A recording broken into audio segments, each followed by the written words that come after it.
माननीय प्रधानमंत्री जी नमस्कार। मेरा नाम पुण्य सुन्या है। मैं कक्षा 11वीं की छात्र हूँ। मेरे विद्यालय का नाम विवेकानंद केंद्र विद्यालय निर्जुली, डिस्ट्रिक्ट पापुमपारे, स्टेट अरुणाचल प्रदेश है। माननीय प्रधानमंत्री जी, कुछ सब्जेक्ट्स और कुछ चैप्टर्स है जिनको लेकर मैं सहज नहीं हूँ। उनसे पीछा छुड़ाने में लगी रहती हूँ। मैं चाहे कितनी भी कोशिश क्यों ना करूँ, मैं उन्हें पढ़ नहीं पाती हूँ। शायद ये इसलिए होता है क्योंकि मुझे उनसे डर लगता है। सर, इस स्थिति को कैसे दूर किया जा सकता है? धन्यवाद सर। चलिए, आंध्र से हम मलेशिया से अब अरुणाचल पहुंच गए और मुझे बताया गया है कि इसी प्रकार का कोई और एक सवाल भी है। माननीय प्रधानमंत्री जी नमस्कार। मेरा नाम विनीता गर्ग है और मैं SRDAV पब्लिक स्कूल में 25 वर्ष से कार्यरत हूँ।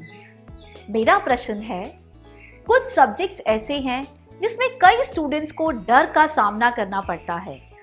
इस वजह से वह इनसे बचते हैं। इसके बारे में इतिहास या गणित जैसे विषयों के शिक्षक अच्छी तरह से समझ सकते हैं। टीचर के तौर पर इस स्थिति को और बेहतर बनाने के लिए हम क्या कर सकते हैं? ये कुछ अलग प्रकार का ही विषय मेरे सामने आया। मैं कोशिश करूंगा कि स्टूडेंट्स के मन को छू सकूं और टीचर्स की बात पर गौर के साथ कुछ समाधान बता सकूं। आप दोनों ने किसी खास सब्जेक्ट या चैप्टर से डर की बात कही है। आप लोग अकेले नहीं हैं जिनको इस स्थिति का सामना करना पड़ता हो। हकीकत तो यह है कि दुनिया में एक भी इंसान ऐसा नहीं मिलेगा जिसके ऊपर यह बात लागू न होती हो।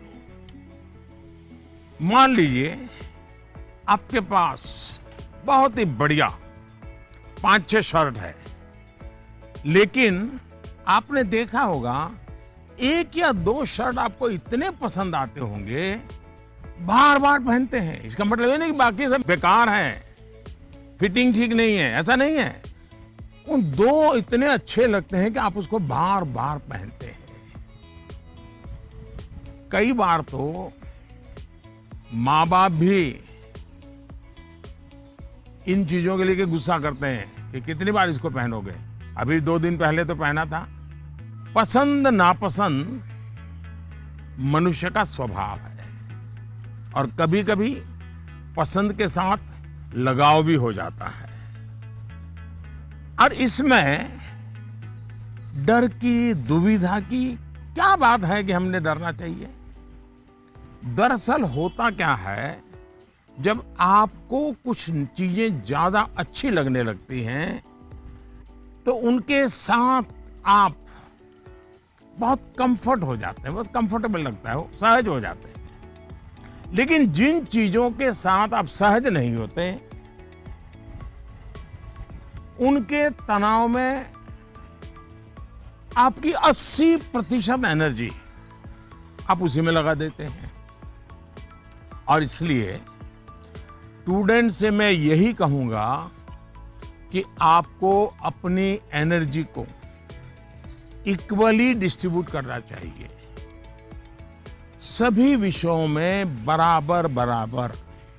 आपके पास पढ़ाई के लिए 2 घंटे हैं तो उन घंटों में हर सब्जेक्ट को समान भाव से पढ़िए। अपने समय को इक्वल डिस्ट्रीब्यूट करिए। साथियों, आपने देखा होगा टीचर्स, माता पिता हमें सिखाते हैं कि जो सरल है वो पहले करें।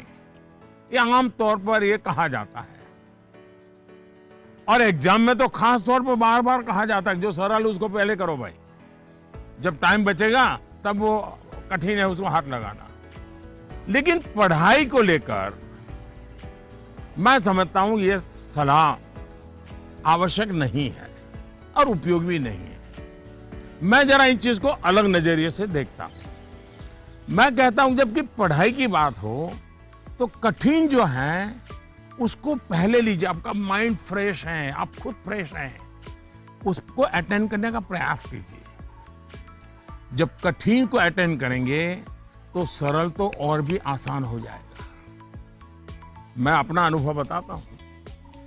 जब मैं मुख्यमंत्री था, फिर प्रधानमंत्री बना, तो मुझे भी बहुत कुछ पढ़ना पड़ता है, बहुत कुछ सीखना पड़ता है, बहुतों से सीखना पड़ता है, चीजों को समझना पड़ता है। तो मैं क्या करता था, जो मुश्किल बातें होती है, जिसके निर्णय थोड़े गंभीर होते हैं, मैं मेरे सुबह जो शुरू करता हूं तो कठिन चीजों से शुरू करना पसंद करता हूं।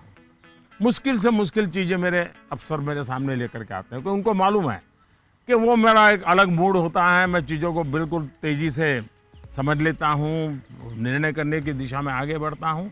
मैंने अपना एक नियम बनाया है, कोशिश की है। और जो सरल चीजें हैं, दिन भर की थकान के बाद रात देर हो जाती है, तो चलो भाई, अब उनको मैं ज़्यादा दिमाग खपाने की जरूरत नहीं, क्योंकि गलती होने का कारण नहीं है, तो उन चीज़ों को मैं फिर देर रात तक खींच लेता हूँ। लेकिन सुबह जब उठता हूँ तो फिर कठिन से ही मुकाबला करने के लिए निकल पड़ता हूँ।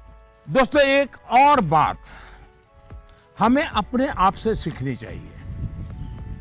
आप देखिए, जो लोग जीवन में बहुत सफल हैं, वो हर विषय में पारंगत नहीं होते, लेकिन किसी एक विषय पर, किसी एक सब्जेक्ट पर उनकी पकड़ जबरदस्त होती है। अब जैसे लता दीदी हैं,